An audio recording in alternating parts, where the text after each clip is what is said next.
Excel വർക്ക്ഷീറ്റുകൾ പുതിയൊരു Excel ഫയലിലേക്ക് വളരെ പെട്ടെന്ന് കോപ്പി ചെയ്യുന്ന എങ്ങനെ? വളരെ വലിയൊരു ഡേറ്റാ സെറ്റിലെ ബ്ലാങ്ക് കോളംസ്, അതായത് ഡേറ്റയൊന്നും ഇല്ലാത്ത കോളങ്ങൾ സെക്കൻഡുകൾക്കുള്ളിൽ ഡിലീറ്റ് ചെയ്യുന്ന എങ്ങനെ? എക്സൽ വർക്ക്ഷീറ്റുകൾ മറ്റൊരാൾക്ക് കാണാൻ സാധിക്കാത്ത വിധം ഹൈഡ് ചെയ്യുന്ന എങ്ങനെ? ഷീറ്റ് ടാബിൽ റൈറ്റ് ക്ലിക്ക് ചെയ്തിട്ട് ഹൈഡ് ചെയ്യുന്ന കാര്യമല്ല ഞാൻ പറയുന്നത്. ഒരു സാധാരണ എക്സൽ യൂസറിന് വളരെ പെട്ടെന്ന് കണ്ടെത്താൻ സാധിക്കാത്ത വിധം VBAയുടെ സഹായത്തോടു കൂടി എക്സൽ വർക്ക്ഷീറ്റുകൾ ഹൈഡ് ചെയ്യുന്ന എങ്ങനെ?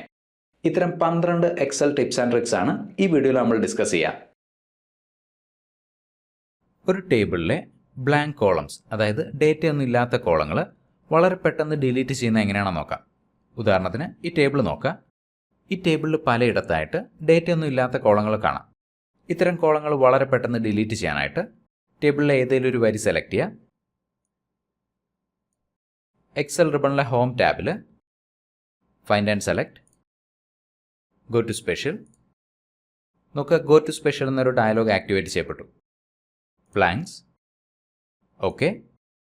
നമ്മൾ തൊട്ട് മുമ്പ് സെലക്ട് ചെയ്ത വരിയിലെ ബ്ലാങ്ക് സെല്ലുകൾ മാത്രമാണ് ഇപ്പോൾ സെലക്ഷനിലുള്ളതെന്ന് കാണാം. സെലക്ഷനിൽ റൈറ്റ് ക്ലിക്ക് ചെയ്യുക, ഡിലീറ്റ് എൻ്റയർ കോളം. ഓക്കെ എന്ന ബട്ടണിൽ ക്ലിക്ക് ചെയ്യുമ്പോൾ ടേബിളിൽ ഉണ്ടായിരുന്ന ബ്ലാങ്ക് കോളങ്ങൾ ഡിലീറ്റ് ചെയ്യപ്പെട്ടത് കാണാം. ഇവിടെ കാണുന്ന ടേബിൾ ഒന്ന് ശ്രദ്ധിക്കുക. ഒരു കമ്പനിയിൽ ജോലി ചെയ്യുന്ന 5 ആളുകളുടെ ഡീറ്റെയിൽസ് ആണ് ഈ കാണുന്നത്. ആദ്യത്തെ വരിയിൽ പേര്, അടുത്ത വരിയിൽ ഡിപ്പാർട്ട്മെൻറ്റ്, അതിനടുത്ത വരിയിൽ ലൊക്കേഷൻ, അവസാനത്തെ വരിയിൽ സാലറി. ഇനി ഈ ടേബിളിലെ ഡേറ്റ എനിക്ക് സാലറിയുടെ അടിസ്ഥാനത്തിൽ സോർട്ട് ചെയ്യണം. അതായത് ഏറ്റവും കൂടുതൽ സാലറി ഉള്ള ആളുടെ ഡീറ്റെയിൽസ് ടേബിളിൽ ആദ്യത്തെ കോളത്തിൽ കിട്ടണം. ഏറ്റവും കുറഞ്ഞ സാലറി ഉള്ള ആളുടെ ഡീറ്റെയിൽസ് ടേബിളിൽ അവസാനത്തെ കോളത്തിൽ വരണം. ആ രീതിയിൽ ഈ ടേബിൾ സോർട്ട് ചെയ്യാനായിട്ട് ഡേറ്റയുള്ള സെല്ലുകൾ സെലക്ട് ചെയ്യുന്നു. ഡേറ്റ ടാബിൽ പോവുക, സോർട്ട്. നോക്കുക, സോർട്ട് എന്നൊരു ഡയലോഗ് വന്നു. സാധാരണ അതിൽ നമ്മൾ എക്സലിൽ ടോപ്പ് ടു ബോട്ടം ആണ് സോർട്ട് ചെയ്യുന്നത്. എന്നാൽ ഈ കേസിൽ ലെഫ്റ്റ് ടു റൈറ്റ് ആണ് നമുക്ക് സോർട്ട് ചെയ്യേണ്ടത്. അതായത് ഇടത്തു നിന്ന് വലത്തേക്കാണ് നമുക്ക് സോർട്ട് ചെയ്യേണ്ടത്. അതിനുവേണ്ടി options, sort left to right. Okay. ഇനി ഏത് വരിയുടെ അടിസ്ഥാനത്തിലാണോ സോർട്ട് ചെയ്യേണ്ടത് ആ വരി ഇവിടെ ഒന്ന് സെലക്ട് ചെയ്യണം. Sort by. സാലറിയുടെ അടിസ്ഥാനത്തിലാണ് നമുക്ക് ഡേറ്റ സോർട്ട് ചെയ്യേണ്ടത്. സാലറി ഉള്ളത് ഈ വർക്ക്ഷീറ്റിലെ 5ാമത്തെ വരിയിലാണ്. Row 5, sort on cell values. ഇനി സോർട്ട് ചെയ്യേണ്ടുന്ന ഓർഡർ. ഏറ്റവും കൂടുതൽ സാലറി ഉള്ള ആളുടെ ഡീറ്റെയിൽസ് ടേബിളിൽ ആദ്യത്തെ കോളത്തിൽ കിട്ടാനായിട്ട് ലാർജസ്റ്റ് ടു സ്മോളസ്റ്റ്. ഓക്കെ എന്ന ബട്ടണിൽ ക്ലിക്ക് ചെയ്യുമ്പോൾ നോക്കുക, സാലറിയുടെ അടിസ്ഥാനത്തിൽ ഈ ഡേറ്റ സോർട്ട് ചെയ്യപ്പെട്ടു. ഏറ്റവും കൂടുതൽ സാലറി ഉള്ള ആൾ ആദ്യത്തെ കോളത്തിൽ വന്നു. അവസാനത്തെ കോളത്തിൽ ഏറ്റവും കുറഞ്ഞ സാലറി ഉള്ള ആളുടെ ഡീറ്റെയിൽസ്. ഇനി പേരുകളുടെ ആൽഫബറ്റിക് ഓർഡറിലാണ് ഡേറ്റ സോർട്ട് ചെയ്യേണ്ടതെങ്കിൽ സോർട്ട്. പേരുകളുള്ളത് വർക്ക്ഷീറ്റിലെ 2ാമത്തെ വരിയിലാണ്. Order A to Z. Okay. പേരുകളുടെ ആൽഫബറ്റിക് ഓർഡറിൽ ഡേറ്റ സോർട്ട് ചെയ്യപ്പെട്ടു. ഒരു ടേബിളിലെ ബ്ലാങ്ക് സെല്ലുകൾ വളരെ പെട്ടെന്ന് ഫില്ല് ചെയ്യാൻ സഹായിക്കുന്ന ഒരു ടെക്നിക്ക് നോക്കാം. ഉദാഹരണത്തിന് ഈ ടേബിളും ശ്രദ്ധിക്കുക. കുറച്ച് വിദ്യാർത്ഥികൾ അവരുടെ ഫിസിക്സ്, മാത്തമാറ്റിക്സ്, കമ്പ്യൂട്ടർ, ഇംഗ്ലീഷ് എക്സാംസിന് നേടിയ സ്കോറുകളാണ് ഈ കാണുന്നത്. ചില വിദ്യാർത്ഥികൾ ചില പരീക്ഷകൾ അറ്റൻഡ് ചെയ്തിട്ടുള്ള കറസ്പോണ്ടിങ് സെല്ലുകൾ ബ്ലാങ്ക് ആയിട്ട് ഇട്ടിരിക്കുന്നത് കാണാം. ഇനി ഈ സ്കോർ കാർഡിലെ ബ്ലാങ്ക് സെല്ലുകളിൽ ആബ്സെൻ്റ് എന്ന് മാർക്ക് ചെയ്യാനായിട്ട് സ്കോർ കൊടുത്തിട്ടുള്ള സെല്ലുകൾ സെലക്ട് ചെയ്യുന്നു. ഹോം ടാബിൽ find and select, go to special. Go to special എന്നൊരു ഡയലോഗ് വന്നു. ബ്ലാങ്ക്സ്. ഓക്കെ. നോക്കുക, നമ്മൾ സെലക്ട് ചെയ്ത സെല്ലുകളിൽ ബ്ലാങ്ക് സെല്ലുകൾ മാത്രമാണ് ഇപ്പോൾ സെലക്ഷനിലുള്ളത്. ഈ കാണുന്ന ഡബിൾ ബോർഡറുള്ള സെല്ലാണ് ഇപ്പോഴത്തെ ആക്റ്റീവ് സെൽ. ആബ്സെൻ്റ് എന്ന് ടൈപ്പ് ചെയ്യുക. കീബോർഡിലെ കൺട്രോൾ കീ ഹോൾഡ് ചെയ്ത് പിടിച്ചിട്ട് എൻ്റർ കീ പ്രസ് ചെയ്യുക. Control enter. നോക്കുക, എല്ലാ ബ്ലാങ്ക് സെല്ലുകളിലും ആബ്സെൻ്റ് എന്ന ടെക്സ്റ്റ് വന്നാൽ കാണാം. ഒരു എക്സൽ വർക്ക് ബുക്കിൽ നിന്ന് നമുക്ക് ആവശ്യമുള്ളൊരു വർക്ക്ഷീറ്റ് വളരെ പെട്ടെന്ന് പുതിയൊരു വർക്ക് ബുക്കിലേക്ക് കോപ്പി ചെയ്യുന്ന എങ്ങനെയാണെന്ന് നോക്കാം. ഉദാഹരണത്തിന് 5 വർക്ക്ഷീറ്റുകളുണ്ട് ഈ വർക്ക് ബുക്കിൽ. ഇവയിൽ നിന്ന് മാർച്ച് എന്ന വർക്ക്ഷീറ്റ് പുതിയൊരു വർക്ക് ബുക്കിലേക്ക് വളരെ പെട്ടെന്ന് കോപ്പി ചെയ്യാനായിട്ട് മാർച്ച് എന്ന വർക്ക്ഷീറ്റ് ടാബിൽ റൈറ്റ് ക്ലിക്ക് ചെയ്യുക, move A copy. Move A copy എന്നൊരു ഡയലോഗ് വന്നു. ടു ബുക്ക് എന്ന ലേബലിന് താഴെയുള്ള ഈ ഡൗൺ ആരോയിൽ ക്ലിക്ക് ചെയ്യുന്നു. New book. Create a copy എന്ന ചെക്ക് ബോക്സ് മാർക്ക് ചെയ്യുന്നു. ഓക്കെ എന്ന ബട്ടണിൽ ക്ലിക്ക് ചെയ്യുമ്പോൾ നോക്കുക, പുതിയൊരു വർക്ക് ബുക്ക് ക്രിയേറ്റ് ചെയ്യപ്പെട്ടു. ഈ വർക്ക് ബുക്കിലേക്ക് മാർച്ച് എന്ന വർക്ക് ഷീറ്റ് വന്നാൽ കാണാം. ഈ വർക്ക് ബുക്ക് നമുക്ക് ഇഷ്ടമുള്ള പേരിൽ സേവ് ചെയ്യാവുന്നതാണ്. ഇനി മാസ്റ്റർ വർക്ക് ബുക്കിൽ വന്നു കഴിഞ്ഞാൽ ഇവിടെയും മാർച്ച് എന്ന വർക്ക് ഷീറ്റ് കാണാം. അതായത് മാർച്ച് എന്ന വർക്ക് ഷീറ്റിൻ്റെ കോപ്പിയാണ് നമ്മൾ ക്രിയേറ്റ് ചെയ്തത്. ഇനി ഇതിന് പകരം നമുക്ക് ആവശ്യമുള്ളൊരു വർക്ക് ഷീറ്റ് അല്ലെങ്കിൽ വർക്ക് ഷീറ്റുകൾ പുതിയൊരു വർക്ക് ബുക്കിലേക്ക് മൂവ് ചെയ്യുന്നത് എങ്ങനെയാണെന്ന് നോക്കാം. ഏപ്രിൽ, മെയ് എന്നീ വർക്ക് ഷീറ്റുകൾ സെലക്ട് ചെയ്യുന്നു. Right click, move copy, new book, create a copy എന്ന ചെക്ക് ബോക്സ് മാർക്ക് ചെയ്യുന്നില്ല. ഓക്കെ. നോക്കുക, പുതിയൊരു വർക്ക് ബുക്ക് ക്രിയേറ്റ് ചെയ്യപ്പെട്ടു. ഈ വർക്ക് ബുക്കിലേക്ക് ഏപ്രിൽ, മെയ് എന്നീ ഷീറ്റുകൾ വന്നാൽ കാണാം. ഇനി മാസ്റ്റർ വർക്ക് ബുക്കിൽ നോക്കിക്കഴിഞ്ഞാൽ ഇവിടെ 3 വർക്ക് ഷീറ്റുകളേ ഉള്ളൂ. ജാനുവരി, ഫെബ്രുവരി, മാർച്ച്. അതായത് ഏപ്രിൽ, മെയ് എന്നീ വർക്ക് ഷീറ്റുകൾ പുതിയൊരു വർക്ക് ബുക്കിലേക്ക് കോപ്പി ചെയ്യപ്പെടുകയല്ല, മൂവ് ചെയ്യപ്പെടുകയാണ് ഉണ്ടായത്. കുറച്ച് വിദ്യാർത്ഥികളുടെ പേരുകളാണ് ഈ കാണുന്നത്. ഇനി ഈ ഓരോ വിദ്യാർത്ഥിയുടെയും പേരിൽ ഒരു വർക്ക് ഷീറ്റ് വീതം ക്രിയേറ്റ് ചെയ്തിട്ട് ആ വർക്ക് ഷീറ്റിൽ ഇത്തരമൊരു സ്കോർ കാർഡ് കോപ്പി ചെയ്യണം. എങ്ങനെയാണത് വളരെ പെട്ടെന്ന് ചെയ്യുന്നത് നോക്കാം. വിദ്യാർത്ഥികളുടെ ലിസ്റ്റ് സെലക്ട് ചെയ്യുന്നു. ഇൻസേർട്ട് ടാബിൽ പോവുക. Pivot table, new work sheet. Okay. പുതിയൊരു വർക്ക് ഷീറ്റ് ആഡ് ചെയ്യപ്പെട്ടു. ഇവിടെ ഒരു പിവറ്റ് ടേബിൾ പ്ലേസ് ഹോൾഡർ വന്നാൽ കാണാം. കാൻഡിഡേറ്റ്സ് എന്ന ഫീൽഡ് ഡ്രാഗ് ചെയ്ത് ഫിൽറ്റേഴ്സ് എന്ന ഏരിയയിലേക്ക് ഇടുക. Pivot table, options, show report filter pages, show all report filter pages of candidates. Okay എന്ന ബട്ടണിൽ ക്ലിക്ക് ചെയ്യുമ്പോൾ ലിസ്റ്റിലുള്ള ഓരോ വിദ്യാർത്ഥിയുടെയും പേരിൽ ഒരു വർക്ക് ഷീറ്റ് വീതം ക്രിയേറ്റ് ചെയ്യപ്പെട്ടു.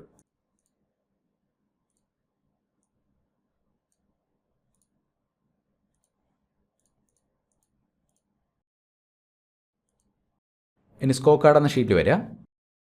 ഡേറ്റയുള്ള കോളങ്ങൾ സെലക്ട് ചെയ്യുക. Right click, copy. ഇനി വിദ്യാർത്ഥികളുടെ പേരുകളിലുള്ള ആദ്യത്തെ ഷീറ്റ് ടാബിൽ ക്ലിക്ക് ചെയ്യുക. ഷിഫ്റ്റ് കീ ഹോൾഡ് ചെയ്ത് പിടിച്ചിട്ട് അവസാനത്തെ ഷീറ്റ് ടാബിൽ ക്ലിക്ക് ചെയ്യുക. നോക്കുക, വിദ്യാർത്ഥികളുടെ പേരുകളിലുള്ള ഷീറ്റുകൾ സെലക്ട് ചെയ്യപ്പെട്ടു. ഇനി ഇവിടെ കോപ്പി ചെയ്ത ഡേറ്റ പേസ്റ്റ് ചെയ്യുക. Right click, paste. കാൻഡിഡേറ്റിൻ്റെ പേര് ഇങ്ങോട്ടേക്ക് കിട്ടാനായിട്ട് ഈക്വൽ, കാൻഡിഡേറ്റിൻ്റെ പേരുള്ള സെല്ല് സെലക്ട് ചെയ്യുന്നു. എൻ്റർ. നോക്കുക, എല്ലാ വർക്ക്ഷീറ്റിലും നമുക്ക് ആവശ്യമുള്ള പോലെ സ്കോർ കാർഡ് വന്നാൽ കാണാം.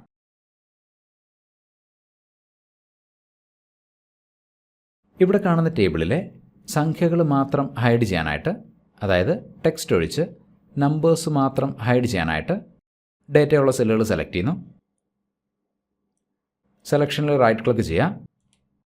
Format cells, custom. ഈ ഇൻപുട്ട് ബോക്സിൽ ഇനി പറയുന്ന കോഡ് ടൈപ്പ് ചെയ്യാം. Semicolon, semicolon, semicolon, at. Okay എന്ന ബട്ടണിൽ ക്ലിക്ക് ചെയ്യുമ്പോൾ നമ്മൾ സെലക്ട് ചെയ്ത സെല്ലുകളിലെ സംഖ്യകൾ ഹൈഡ് ചെയ്യപ്പെട്ടാൽ കാണാം. അതേസമയം സംഖ്യകൾ ഉണ്ടായിരുന്ന സെല്ലുകൾ സെലക്ട് ചെയ്ത് ഫോർമുല ബാറിൽ നോക്കിക്കഴിഞ്ഞാൽ ആ സംഖ്യകൾ കാണാൻ സാധിക്കും. ഇനി ടെക്സ്റ്റ് മാത്രമായിട്ട് ഹൈഡ് ചെയ്യുന്ന എങ്ങനെയാണെന്ന് നോക്കാം. ഈ ടേബിളിലെ ടെക്സ്റ്റ് മാത്രം ഹൈഡ് ചെയ്യാനായിട്ട് ടേബിൾ സെലക്ട് ചെയ്യുന്നു. Right click, format cells, custom, 0, semicolon, 0, semicolon, 0, semicolon.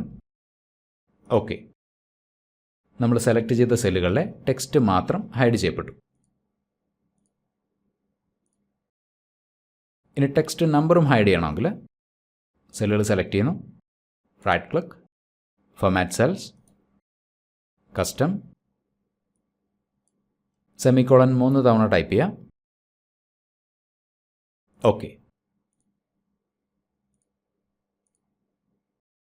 ഇനി ഹൈഡ് ചെയ്ത ഡേറ്റ ഡിസ്പ്ലേ ചെയ്യണമെങ്കിൽ സെല്ലുകൾ സെലക്ട് ചെയ്യുന്നു. ജനറൽ ഫോർമാറ്റ് അപ്ലൈ ചെയ്യാം.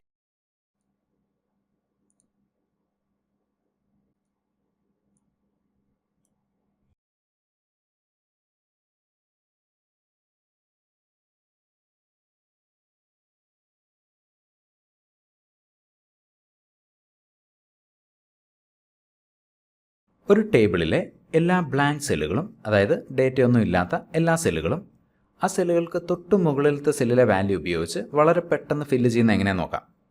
ഉദാഹരണത്തിന് ഈ ടേബിൾ നോക്കാം. ഈ ടേബിളിൽ ഒരുപാട് ബ്ലാങ്ക് സെല്ലുകളുണ്ട്. ഈ സെല്ലുകൾ തൊട്ട് മുകളിലത്തെ സെല്ലിലെ വാല്യൂ ഉപയോഗിച്ച് ഫില്ല് ചെയ്യാനായിട്ട് ഈ ടേബിൾ സെലക്ട് ചെയ്യുന്നു.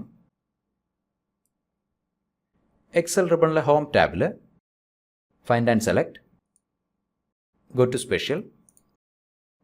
സ്പെഷ്യൽ എന്ന ഡയലോഗ് വന്നു. ബ്ലാങ്ക്സ്. ഓക്കെ. നോക്കുക, നമ്മൾ സെലക്ട് ചെയ്ത സെല്ലുകളിൽ ബ്ലാങ്ക് സെല്ലുകൾ മാത്രമാണ് ഇപ്പോൾ സെലക്ഷനിലുള്ളതെന്ന് കാണാം. ഈ കാണുന്ന ഡബിൾ ബോർഡറുള്ള സെല്ലാണ് ഇപ്പോഴത്തെ ആക്റ്റീവ് സെൽ. ഈക്വൽ. തൊട്ട് മുകളിലത്തെ സെല്ലിൽ ക്ലിക്ക് ചെയ്യുക. കീബോർഡിലെ കൺട്രോൾ കീ ഹോൾഡ് ചെയ്ത് പിടിച്ചുകൊണ്ട് എൻ്റർ കീ പ്രസ് ചെയ്യുക. Control enter. നോക്കുക, എല്ലാ ബ്ലാങ്ക് സെല്ലുകളും തൊട്ട് മുകളിലത്തെ സെല്ലിലെ വാല്യൂ ഉപയോഗിച്ച് ഫില്ല് ചെയ്യപ്പെട്ടത് കാണാം. ഒരു എക്സൽ വർക്ക്ഷീറ്റിലേക്ക് പുതിയ കോളങ്ങളും വരികളും ഇൻസേർട്ട് ചെയ്യുന്നത് തടയുന്നത് എങ്ങനെയാണെന്ന് നോക്കാം. ഉദാഹരണത്തിന് ഈ വർക്ക്ഷീറ്റ് നോക്കുക. ഇവിടെ ഒരു സ്കോർ കാർഡ് കാണാം. ഈ സ്കോർ കാർഡിലേക്ക് പുതിയൊരു കോളം ഇൻസേർട്ട് ചെയ്യാനായിട്ട് റൈറ്റ് ക്ലിക്ക്, ഇൻസേർട്ട്. നോക്കുക, ഇവിടെ പുതിയൊരു കോളം ആഡ് ചെയ്യപ്പെട്ടത് കാണാം. പുതിയൊരു വരിയാണ് ഇൻസേർട്ട് ചെയ്യേണ്ടതെങ്കിൽ റൈറ്റ് ക്ലിക്ക്, ഇൻസേർട്ട്. നോക്കുക, പുതിയൊരു വരി ഇൻസേർട്ട് ചെയ്യപ്പെട്ടു. ഇങ്ങനെ വളരെ എളുപ്പത്തിൽ കോളങ്ങളും വരികളും ഇൻസേർട്ട് ചെയ്യുന്നത് തടയാനായിട്ട് ഈ ആക്ഷൻസ് ഞാൻ അൺഡു ചെയ്യുന്നു. ഇനി വർക്ക്ഷീറ്റിലെ അവസാനത്തെ കോളത്തിലേക്ക് പോവുക. Control right arrow. നോക്കുക, ഈ വർക്ക്ഷീറ്റിലെ അവസാനത്തെ കോളമാണ് ഈ കാണുന്നത്. ഈ കോളം സെലക്ട് ചെയ്യുന്നു. ഫോർമുല ബാറിൽ ഏതെങ്കിലും ഒരു സംഖ്യ എൻ്റർ ചെയ്യുക. 100. ഇനി കീബോർഡിലെ കൺട്രോൾ കീ ഹോൾഡ് ചെയ്ത് പിടിച്ചുകൊണ്ട് എൻ്റർ കീ പ്രസ് ചെയ്യുക. Control enter. നോക്കുക, ഈ കോളത്തിലെ എല്ലാ സെല്ലുകളിലും നമ്മൾ ടൈപ്പ് ചെയ്ത സംഖ്യ വന്നാൽ കാണാം. ഇനി വർക്ക്ഷീറ്റിലെ ആദ്യത്തെ സെല്ലിലേക്ക് വരുന്നു. Control home. ഇനി ഇവിടെ പുതിയ കോളം ആഡ് ചെയ്യാൻ പറ്റുമോ നോക്കാം. Right click, insert. നോക്കുക, എക്സൽ ഒരു വാർണിംഗ് മെസ്സേജ് തന്നാൽ കാണാം പുതിയ സെല്ലുകൾ ഇൻസേർട്ട് ചെയ്യാൻ സാധിക്കില്ല. ഇനി പുതിയൊരു വരി ഇൻസേർട്ട് ചെയ്യാൻ സാധിക്കുമോ നോക്കാം. Right click, insert. നോക്കുക, നേരത്തെ കണ്ട അതേ വാർണിംഗ് മെസ്സേജ് വീണ്ടും വന്നു. പുതിയ സെല്ലുകൾ ഇൻസേർട്ട് ചെയ്യാൻ സാധിക്കില്ല.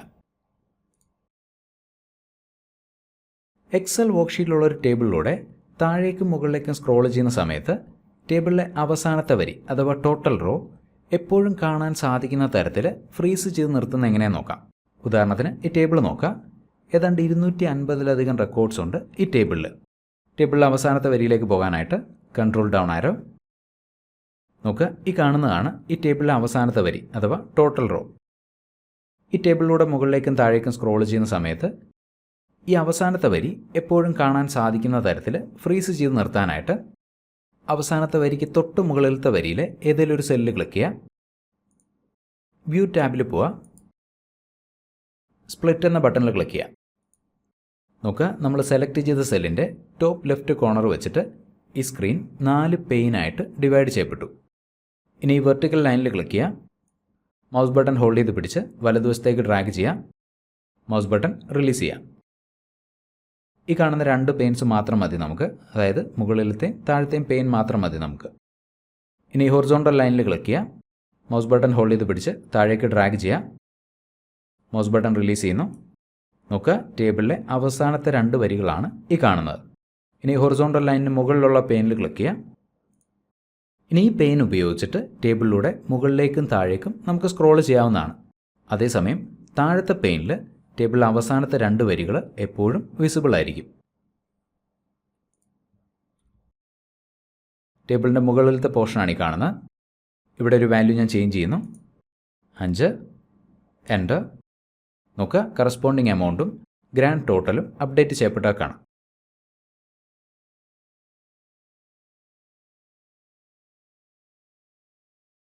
ഇനി ഇങ്ങനെ മൾട്ടിപ്പിൾ പെയിൻസ് വേണ്ടാന്ന് തോന്നുന്നെങ്കിൽ വീണ്ടും സ്പ്ലിറ്റ് എന്ന ബട്ടണിൽ ക്ലിക്ക് ചെയ്യാം.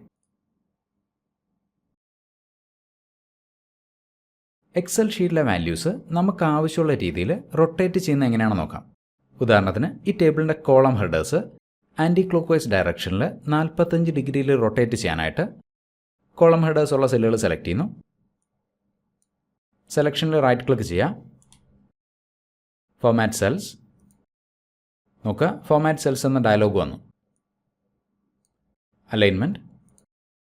ഈ കാണുന്ന ഓറിയൻറ്റേഷൻ എന്ന ഓപ്ഷൻ ഉപയോഗിച്ചിട്ട് നമ്മൾ സെലക്ട് ചെയ്ത സെല്ലുകളുടെ ടെക്സ്റ്റ് നമുക്ക് ആവശ്യമുള്ള ഡയറക്ഷനിൽ റൊട്ടേറ്റ് ചെയ്യാൻ സാധിക്കും. ഉദാഹരണത്തിന് ആൻറ്റി ക്ലോക്ക് വൈസ് ഡയറക്ഷനിൽ 45 ഡിഗ്രിയിൽ റൊട്ടേറ്റ് ചെയ്യാനായിട്ട് ഈ ഇൻപുട്ട് ബോക്സിൽ 45, നോക്കുക, ടെക്സ്റ്റിൻ്റെ ഡയറക്ഷനെ സൂചിപ്പിക്കുന്ന ഹാൻഡിൽ ഓട്ടോമാറ്റിക്കായിട്ട് മൂവ് ചെയ്താൽ കാണാം. ഓക്കെ. നോക്കുക, നമ്മൾ സെലക്ട് ചെയ്ത സെല്ലുകളിലെ ടെക്സ്റ്റ് ആൻറ്റി ക്ലോക്ക് വൈസ് ഡയറക്ഷനിൽ 45 ഡിഗ്രിയിൽ റൊട്ടേറ്റ് ചെയ്യപ്പെട്ടു. ഇനി 30 ഡിഗ്രിയിൽ ക്ലോക്ക് വൈസ് ഡയറക്ഷനിലാണ് റൊട്ടേറ്റ് ചെയ്യേണ്ടതെങ്കിൽ സെല്ലുകൾ സെലക്ട് ചെയ്യുന്നു, റൈറ്റ് ക്ലിക്ക്, ഫോർമാറ്റ് സെൽസ്. ഈ കാണുന്ന ഹാൻഡിൽ ഉപയോഗിച്ചിട്ടും ടെക്സ്റ്റിൻ്റെ ഡയറക്ഷൻ നമുക്ക് സെറ്റ് ചെയ്യാൻ സാധിക്കും. നോക്കുക, -30 degree. Okay. 30 degree clock vice ഡയറക്ഷനിൽ ടെക്സ്റ്റ് റൊട്ടേറ്റ് ചെയ്യപ്പെട്ടാൽ കാണാം. ഇനി നമ്മൾ അപ്ലൈ ചെയ്ത റൊട്ടേഷൻ റിമൂവ് ചെയ്യണമെങ്കിൽ സെല്ലുകൾ സെലക്ട് ചെയ്യുന്നു, right click, format cells, 0. Okay. ഒരു ടേബിളിലെ എല്ലാ വരികൾക്കും ഇടയിലും ഒരു ബ്ലാങ്ക് റോ വീതം വളരെ പെട്ടെന്ന് ഇൻസേർട്ട് ചെയ്യുന്ന എങ്ങനെയാണെന്ന് നോക്കാം. ഉദാഹരണത്തിന് ഈ ടേബിൾ നോക്കുക. ഒരു കമ്പനിയുടെ ഒരാഴ്ചത്തെ സെയിൽസ് ഡേറ്റയാണ് ഈ കാണുന്നത്. ഏതാണ്ട് 50-ലധികം റെക്കോർഡ്സ് ഉണ്ട് ഇവിടെ. ഇനി ഈ കാണുന്ന എല്ലാ റെക്കോർഡ്സിനും ഇടയിലും ഒരു ബ്ലാങ്ക് റോ വീതം ഇൻസേർട്ട് ചെയ്യാനായിട്ട് ടേബിളിലെ അവസാനത്തെ കോളത്തിന് തൊട്ടടുത്ത കോളത്തിൽ ഒരു ടെക്സ്റ്റ് ടൈപ്പ് ചെയ്യുന്നു. ഹെൽപ്പ്. എന്ത് ടെക്സ്റ്റ് വേണമെങ്കിലും ടൈപ്പ് ചെയ്യാവുന്നതാണ്. എൻ്റർ. അടുത്ത സെല്ലിൽ 1, 2. ഇനി സെല്ലുകൾ സെലക്ട് ചെയ്യുന്നു. എക്സൽ ഫിൽ ഹാൻഡിലിൽ ഡബിൾ ക്ലിക്ക് ചെയ്യാം. നോക്കുക, സംഖ്യകൾ താഴേക്ക് ഫില്ല് ചെയ്യപ്പെട്ടു. ഇനി ഈ സംഖ്യകൾ കോപ്പി ചെയ്യുന്നു. Right click, copy. ടേബിളിലെ അവസാനത്തെ സെല്ലിന് തൊട്ടടുത്ത സെല്ലിൽ പേസ്റ്റ് ചെയ്യുന്നു. Right click, paste. ഇനി സംഖ്യകളുള്ള ഏതെങ്കിലും ഒരു സെല്ലിൽ റൈറ്റ് ക്ലിക്ക് ചെയ്യുക. Sort smallest to largest. നോക്കുക, ടേബിളിലെ എല്ലാ വരികൾക്കും ഇടയിലും ഒരു ബ്ലാങ്ക് റോ വീതം ഇൻസേർട്ട് ചെയ്യപ്പെട്ടത് കാണാം.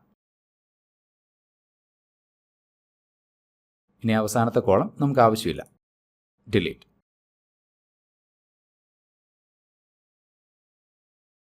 ഒരു എക്സൽ വർക്ക് ബുക്കിലെ വർക്ക് ഷീറ്റുകൾ 2 രീതിയിൽ നമുക്ക് ഹൈഡ് ചെയ്യാൻ സാധിക്കും.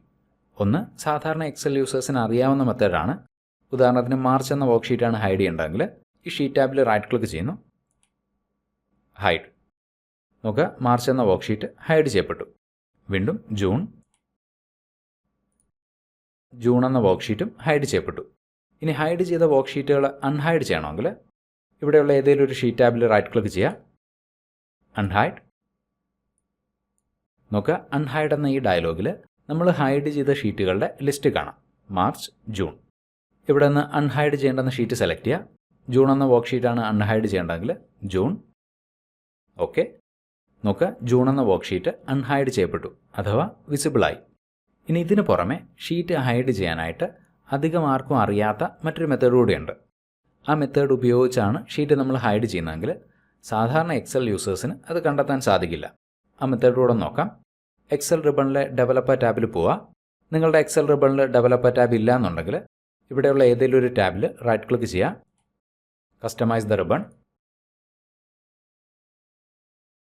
ഡെവലപ്പർ എന്ന ചെക്ക് ബോക്സ് മാർക്ക് ചെയ്യുക.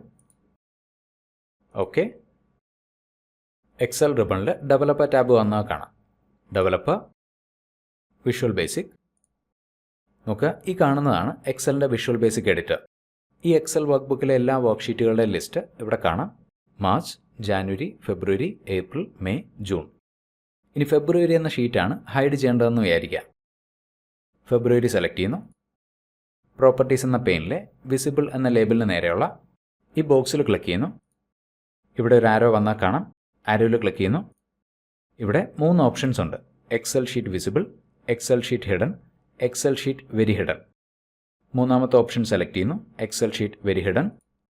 നോക്കുക, ഫെബ്രുവരി എന്ന ഷീറ്റ് ഹൈഡ് ചെയ്യപ്പെട്ടു. VB എഡിറ്റർ ക്ലോസ് ചെയ്യുന്നു. ഇനി ഇവിടെയുള്ള ഏതെങ്കിലും ഒരു ഷീറ്റ് ടാബിൽ റൈറ്റ് ക്ലിക്ക് ചെയ്യുക, അൺഹൈഡ്. നോക്കുക, അൺഹൈഡ് എന്ന ഡയലോഗിൽ മാർച്ച് എന്ന പേര് മാത്രമേ ഉള്ളൂ. അതായത് ഒരു സാധാരണ എക്സൽ യൂസറിന് ഫെബ്രുവരി എന്ന ഷീറ്റ് അൺഹൈഡ് ചെയ്യാൻ കഴിയില്ല എന്ന് മാത്രമല്ല, അങ്ങനെ ഒരു ഷീറ്റ് ഉണ്ടെന്ന് കൂടി അറിയാൻ സാധിക്കില്ല. ഈ ഡയലോഗ് ക്ലോസ് ചെയ്യുന്നു. ഇനി നമ്മൾ വെരി ഹിഡൻ മോഡ് ഉപയോഗിച്ച് ഹൈഡ് ചെയ്ത ഫെബ്രുവരി എന്ന ഷീറ്റ് അൺഹൈഡ് ചെയ്യാനായിട്ട് visual basic, February, visible, Excel sheet visible. നോക്കുക, ഫെബ്രുവരി എന്ന ഷീറ്റ് അൺഹൈഡ് ചെയ്യപ്പെട്ടു. ഇനി മാർച്ച് എന്ന ഷീറ്റ് അൺഹൈഡ് ചെയ്യണമെങ്കിൽ March Excel sheet visible. Excel 1 നിന്ന് പഠിച്ചു തുടങ്ങാൻ ആഗ്രഹിക്കുന്ന ആളുകൾക്ക് എൻ്റെ ഓൺലൈൻ എക്സൽ കോഴ്സ് ചെക്ക് ചെയ്യാവുന്നതാണ്. കോഴ്സിൽ ജോയിൻ ചെയ്യാനുള്ള ലിങ്ക് വീഡിയോ ഡിസ്ക്രിപ്ഷനിൽ ഷെയർ ചെയ്തിട്ടുണ്ട്. മറ്റൊരു എക്സൽ പാട്ട് വീണ്ടും കാണാം. Thank you for watching and wish you A great day.